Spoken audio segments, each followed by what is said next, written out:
Vamos a ver otros factores importantes que desarrolla Platón en sus diferentes diálogos relacionados con la educación. Por ejemplo, la importancia del poder educativo de los mitos y las narraciones. Para aquellos que hayan profundizado un poco en Platón, habrán encontrado que habla mal de los poetas, cosa que para cualquiera que se sienta poeta o que haya hecho algo de poesía, pues le sienta mal, ¿no? Hace ya muchos años, obviamente, pero me chocó, como Platón en contra de la poesía. No, Platón nunca estuvo en contra de la poesía. Lo que sí habla, lo que sí denuncia, es lo que están haciendo los poetas de su tiempo. ¿Qué denuncian? Que los poetas, en Grecia, los poetas son los que han creado, los que dan narración a los grandes mitos, ¿no? La Odisea, la Ilíada, constituyen los puntos de referencia educativos, son los modelos educativos, como puede ser el Mahabharata y el Ramayana en la India. Son grandes mitos de los cuales se van a extraer los modelos para la formación de la juventud, van a ser los héroes que van a ser queridos de asemejarse. ¿Y qué sucede? El planteamiento de su tiempo plantea un sentido de la vida caprichoso en manos de los dioses. El ser humano está en manos de los dioses aleatorios, el capricho que en cada momento quieran, no está en manos de cada uno. Y Platón considera que eso está siendo un problema para la verdadera educación de los jóvenes, donde hay que devolverle al ser humano la esperanza y la convicción de que él puede conducir en gran medida su destino, que no está a merced del capricho de los dioses. Eso, ¿qué tiene que ver en nuestro tiempo? ¿Cómo podemos extrapolar eso a nuestro tiempo? Lo que está planteando es que la fuerza de los modelos que se exponen en la sociedad acaban influenciando educativamente muchísimo en los jóvenes. Pero hoy la poesía no se lee. ¿Cómo podemos entender hoy en día esa poesía de la que habla Platón? El cine, el teatro,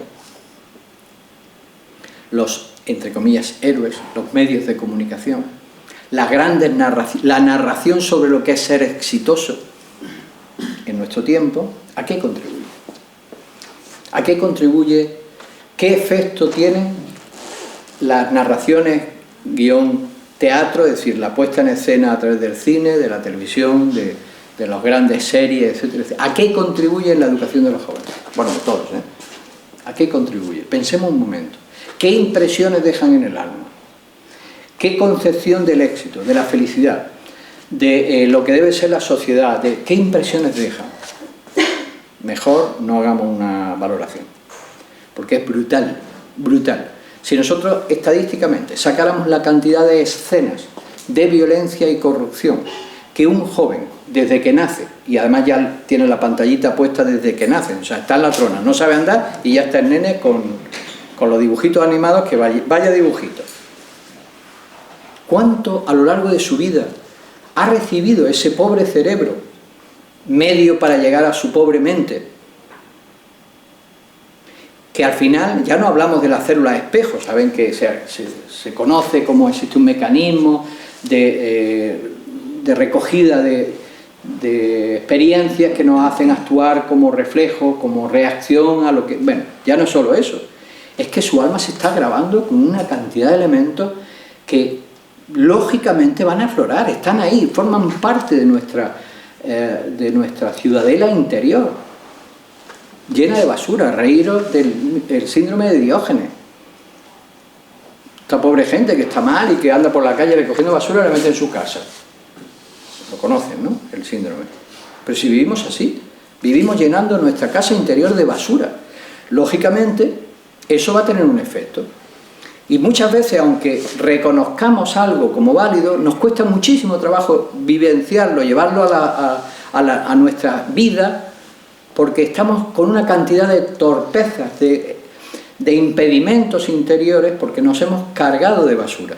Pero no era consciente, no era intencionado. El haberse cargado de esa basura es porque nos alimentamos de lo que nos rodea.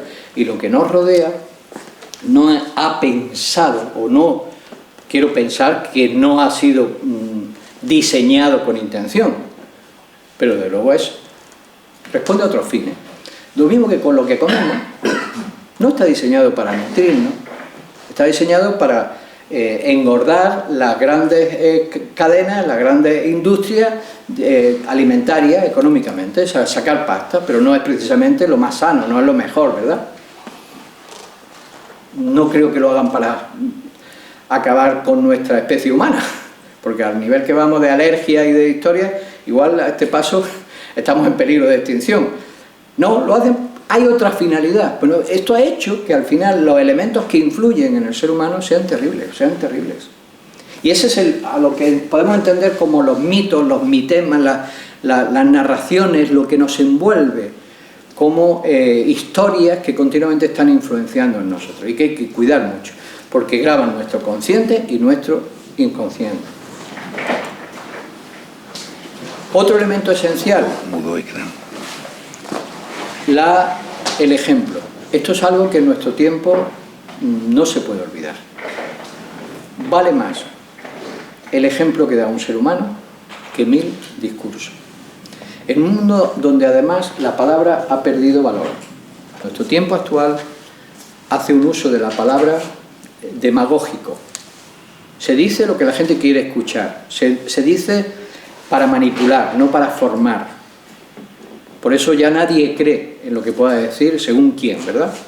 ¿Cómo devolvemos a la palabra su valor? Porque la palabra es importante, ¿eh? La palabra es el nexo, antes hablábamos de la convivencia, la palabra es el nexo de la convivencia. El que detrás de una palabra haya un compromiso, haya honestidad, es muy importante. Porque si no hay compromiso y no hay honestidad, y la palabra es la que crea los vínculos, ¿qué sucede cuando la palabra ya no vale, ha perdido credibilidad? Sobreviene la violencia. El combate, ya no hay vínculos, ahora lo que hay es impactos, guerra. ¿Cómo podemos evitar las guerras? Tema que ahora yo creo que todo el mundo está preocupado, ¿no? Sobre todo porque se nos aproxima. Porque guerras había, pero ahora están más cerca. ¿Cómo podemos evitar? ¿Cómo puede el ser humano superar esa tendencia de enfrentamiento entre los pueblos? Que no es fácil de analizar, ¿eh? La guerra es muy difícil de decir este es el bueno y este es el malo. Solo con la palabra. Solo con el acuerdo. Y no estoy hablando de ponernos de acuerdo, vamos a ver qué cedes tú, qué cedes... No estoy hablando de ese nivel, ¿eh? Porque por desgracia hay situaciones donde eso ya no sirve. No, cuando la palabra tenga valor, tenga significado, cuando detrás de lo que uno dice realmente haya honestidad, compromiso, entonces los vínculos se establecen y duran. Ahora se firman protocolos internacionales para preservar los problemas del cambio climático del planeta, se firman, hay ya países que ni lo firman. Pero bueno, se vienen firmando cosas y no lo cumple nadie. Claro, al final nadie ya cree en las instituciones.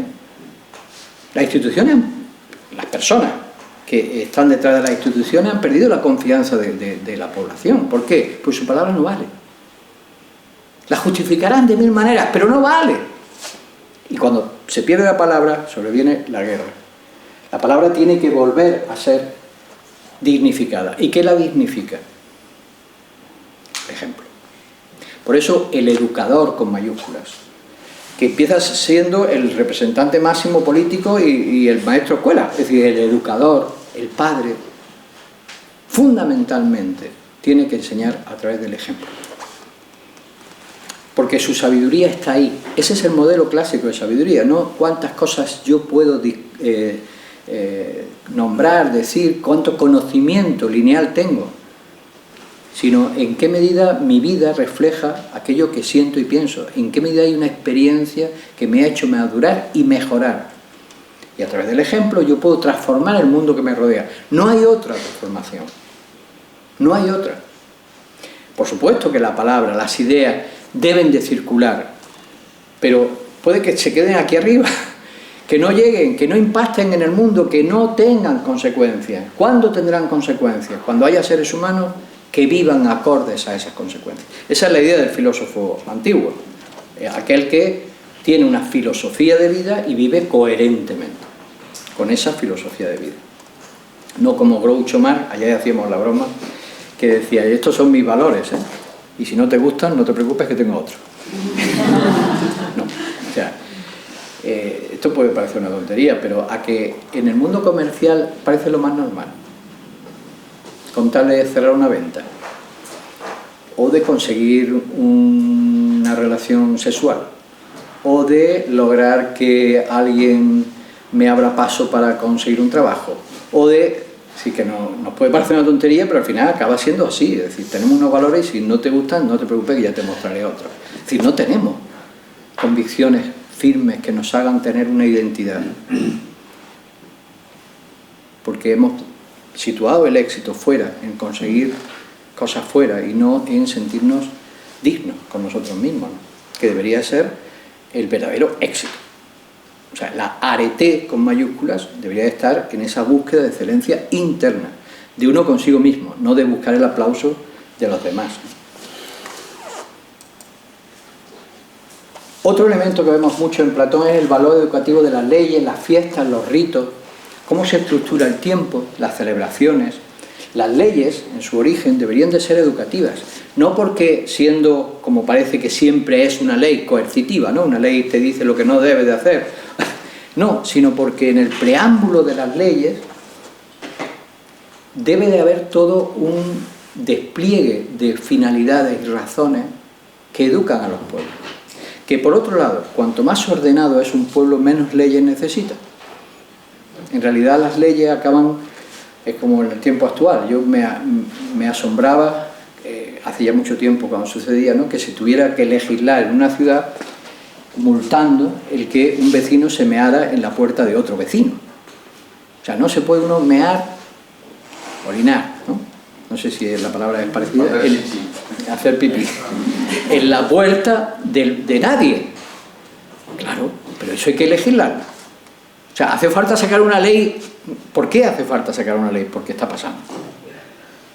Si no pasara, no haría falta. ¿Y por qué pasa? Porque no hay conciencia cívica, porque no hay un principio básico de respeto hacia los demás, ni siquiera de respeto hacia ti mismo, porque ya hay que tener, no sé, ¿cierto? Luego, el concepto de ley no es tanto para estructurar, sino para formar, para poner de relieve lo que realmente nos une, lo que nos dignifica y da sentido a lo que queremos construir juntos. Cuando llegamos a convertir las leyes simplemente en un manual de comportamientos, hay un problema. Porque el manual de comportamiento debería estar dentro de cada uno, en forma de moral. Cuando ya no existe, el manual de comportamiento se tiene que convertir en leyes. Pero es una pena, porque además no funciona. Porque cuando el motor moral no está dentro de ti, el único poder para que hagas las cosas es el miedo, la sanción, ¿no? Como me pueden multar, no lo hago. Como puedo ir a la cárcel, no lo hago. ¿Y cuando en la cárcel se esté mejor que en la calle? ¿O sea lo mismo? ¿Qué va a detener al delincuente? ¿Y lo que estoy diciendo queda mucho porque suceda? Ya está pasando. Hay mucha gente que le da exactamente igual con que le quieras asustar. No le asusta nada. Porque peor que está no va a estar. Por lo tanto, ¿qué va a impedir que te pegue un cerrojazo con un revólver en la cabeza para quitarte el móvil? ¿Por qué no te lo va a quitar? La vida no tiene sentido. Total, pues vivimos 2 días y lo que hay que disfrutar. ¿Por qué vas a disfrutar tú y no yo? Todo es relativo. ¿Esto es bueno o malo? No. ¿Por qué no lo voy a hacer? Ah, porque me van a meter en la cárcel. Pues vale, así como. Que me metan en la cárcel. No sé si se dan cuenta que esto, que parece una parodia, está pasando, es la realidad. Al haberse perdido el sentido básico de la vida, nos conduce a un relativismo brutal. Pero es que el sentido de la vida de nuestro modelo actual es ese: disfruta mientras puedas. La vida no tiene sentido y todo es relativo y estamos aquí por casualidad. Porque además esto ha sido la suma de circunstancias casuales, de átomos que pim pam blum, y mira, apareció la vida. Y lo mismo que viene se va. Menos mal que no nos lo creemos. Porque si de verdad fuéramos consecuentes con ese materialismo relativista absoluto, que además parece un absurdo, relativismo absoluto, seríamos los seres más terribles, la gente más amoral que nos podríamos imaginar, porque nada nos importaría si tuviésemos como única finalidad disfrutar mientras pueda, a cualquier precio. Pero está pasando, está pasando. Y no se trata de cambiar ese modelo para salvarnos, sino porque hace daño a esa misma persona que lo siente así y a todos, porque hay una contradicción. Tal vez no sepamos el sentido último de la existencia, pero hay algo en nuestro interior que nos dice que hay sentido. Algo nos dice que hay sentido. No porque el cerebro no soporta el vacío y entonces ante un vacío de explicación se inventa su explicación. No, vamos a dejarnos de que siempre acabamos con el mismo discursito, ¿no? El ser humano es egoísta por naturaleza, incluso cuando es inegoísta, realmente lo hace para satisfacerse a sí mismo. Oiga usted, con esa premisa no estamos siendo muy serios, porque eso no es científico, no se puede usar un método científico así. Un comportamiento altruista, donde ya la necesidad, el foco, la intención no va buscando el propio interés, sino el de otro, es una actitud inegoísta, realmente no egoísta, aunque produzca una satisfacción, pero no es la búsqueda de la satisfacción de la acción generosa lo que mueve al generoso, no sé si me explico. Pero los defensores del egoísmo a ultranza dirán, no, pero en el fondo ves como para sentirse bien es generoso. No, te disculpe, hay mucha gente que muere, que entrega su vida sabiendo que puede enfermar, sabiendo que lo pueden matar, sabiendo, y sin embargo busca resolver un dolor, ayudar. Este tío, pues estará loco.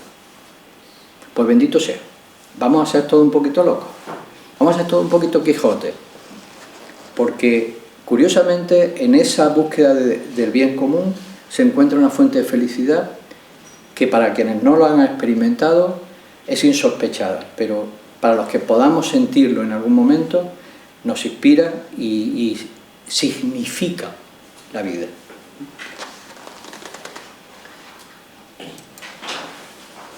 Vamos bien. Otro elemento interesante dentro de los factores de la educación, la importancia del diálogo con los demás y con uno mismo. ¿Por qué? Para esto, Platón va a dar mucha importancia a esto, porque Platón quiere evitar que la formación del individuo se haga en base a opiniones. El diálogo ayuda a superar la propia opinión para entender que siempre vamos a tener una visión sesgada de las cosas y que se construye mucho más compartiendo ideas a través de las cuales vamos a alcanzar una realidad superior, una idea que no es la síntesis de ambas, sino que las trasciende, que entrando en una especie de lucha por tener razón. Hoy hay un culto a la opinión. Aunque no tengamos ni idea, tenemos opinión. Todos opinamos de todo. Lo vemos, ¿cierto? Y no está mal, es decir, forjarse una opinión de las cosas es lógico, siempre que valoremos la opinión en lo que vale. ¿En qué vale la opinión? En ser un término medio entre la ignorancia y la sabiduría. Tal y como lo define Platón. La opinión es el término medio entre la ignorancia y la sabiduría. Todos nos movemos en la opinión. Pero, si yo sacralizo mi opinión, si yo la inmovilizo, a partir de ese momento ya no aprendo. Luego estoy clavándome en la parte de error, aunque tengo una parte de conocimiento, pero me estoy clavando, estancando, afirmando en el error. Luego no tiene sentido. La opinión tiene que ser siempre dúctil. Ese reconocimiento de lo que no sé, per se, no sé lo que no sé y por lo tanto voy a ver si lo averiguo. No, es que no sé. Tengo una idea, pero hay que reconocer que siempre vamos a ser limitados. Por lo tanto, cualquier oportunidad es buena para aprender, para saber escuchar. Esa relación de diálogo, aparte de crear convivencia, realmente nos hace mucho más sabios. Y es un elemento esencial en la educación. Mientras que hoy se enseña a discutir, no a dialogar. Se enseña a la gente a discutir para tener razón, como si una conversación consistiera en a ver quién gana. Todo parece una carrera de coches, cuando no un pugilato. Que no se trata de eso, si tenemos que ganar todo. Se trata de saber escuchar, saberte poner en el lugar del otro, entender que todos tenemos una parte de verdad, no con el mismo valor, obviamente, porque eso es otro de los errores. No todas las opiniones cuentan. ¿Cómo van a contar todas las opiniones? Perdón, yo no sé medicina. Si estamos discutiendo sobre qué hacer con un paciente, pues diré, ¿dónde está el médico? Que yo no voy a opinar. No puede contar mi opinión igual que la de un médico. ¿Cómo que todas las opiniones cuentan? Pero dirán, no, pero es que ahí hay ciencia, pero hay otros aspectos que no hay ciencia. ¿Dónde no hay ciencia? ¿Qué cosa podemos decir que cualquier opinión es igual? No hay nada. Porque también hay una ciencia moral, ¿hay una ciencia psicológica o no la hay? La conozcamos o no, pero hay unas leyes de lo que nos hace bien y lo que no. Hay algo en la naturaleza que está ordenado y no conocemos ese orden. Quien lo conozca realmente, vamos a buscarlo y que nos instruya, porque son los que nos pueden hacer que salgamos de nuestra ignorancia, enriquezcamos nuestro nivel de opinión para que se acerque a la sabiduría. No vale lo mismo la opinión de todos. Ahora, ¿cómo la reconocemos? Pues empecemos a aprender a escuchar, que esa es la base del diálogo, saber escuchar. Y para escuchar hace falta considerar al otro. Si yo solo vivo en torno a mí mismo, no voy a escuchar a nadie. No escucho. Oigo ruido esperando que se calle para soltar mi discurso, que es lo que suele pasar muchas veces. Esa educación en el diálogo es fundamental.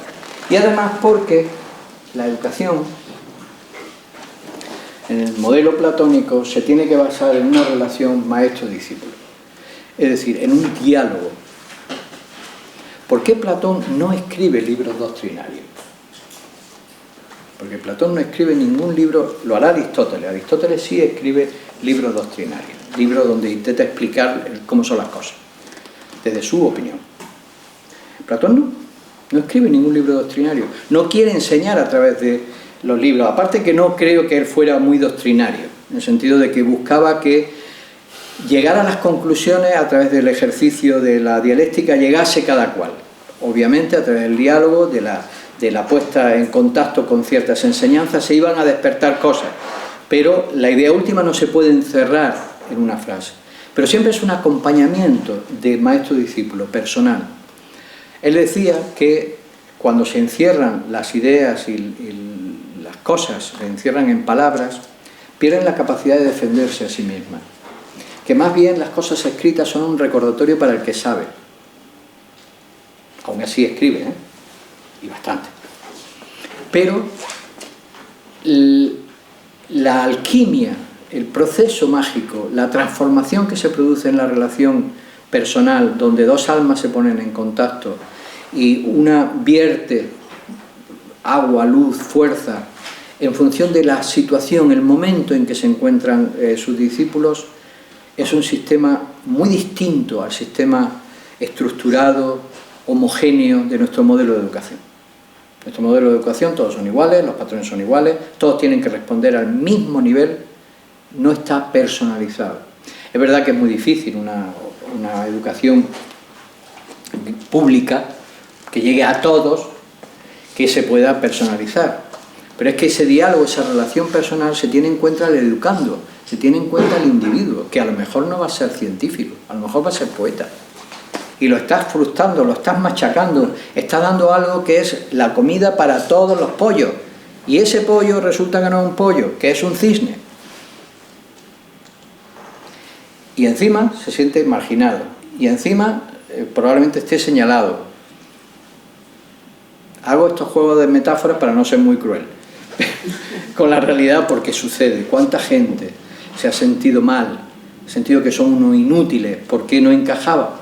en el sistema educativo y sin embargo eran excelentísimas personas y luego desarrollaron pues, en una profesión que es lo que podemos ver o en sus vidas, verdaderas vidas florecidas, ¿no? Y nadie creyó en ellos porque no encajaban, porque era un sistema, era una máquina de educar, no una relación humana. Bueno, vamos terminando con algunas conclusiones. Los gobernantes, hombres de oro, no he entrado a hablar de los diferentes metales dentro de la naturaleza humana cuando habla de los hombres de hierro, de bronce, de plata, de oro, pero para Platón los hombres de oro deben de ser los gobernantes, los más sabios, ¿no? Como seres humanos más realizados, ¿no? Son quienes deben haber alcanzado la conciencia de la unidad, del bien, uniendo a la templanza y el valor la sabiduría. Es decir, la educación que tienen que recibir los hombres de oro es una culminación. De hecho, Platón lo que propone en la República y luego desarrolla más en sus leyes es una especie de universidad de la vida, ¿no? Donde es gratuita para todos, todos entran y cada uno va escalando en función de su naturaleza. Es un modelo egipcio. Eso hace que todos puedan llegar al máximo y siempre está sostenido por el Estado. Todos puedan llegar al máximo nivel, pero el máximo nivel no es una especialización, sino todo lo contrario. Cuanto más se escala, menos especialización hay, más filosofía, metafísica, no teórica, sino vivencia profunda, es la que tiene que inundar a la persona. Solo algunos llegarán a eso. Y es de ahí, de esa universidad, de la casa de la vida, que es lo que se llamaba en Egipto, es de donde han de salir los diferentes responsables públicos, que han de haber recibido la máxima educación y además han de haber completado todas las cualidades o virtudes, porque para el pueblo considera que como mínimo han de tener la templanza, el autocontrol. Para los hombres de plata, los servidores públicos han de unir a esa disciplina, han de unir el valor, la fortaleza, que incluye generosidad y de acción, es una de acción al bien común, y un principio de sabiduría, porque si a la fortaleza, al valor, no se le une la sabiduría, se embrutecen, pero un exceso de contemplación sin la disciplina les puede hacer que se despeguen de la realidad y del mundo. Ha de haber una combinación de esa gimnasia y de esa música, porque la gimnasia y la música es la que propone para los hombres de plata, para los servidores públicos.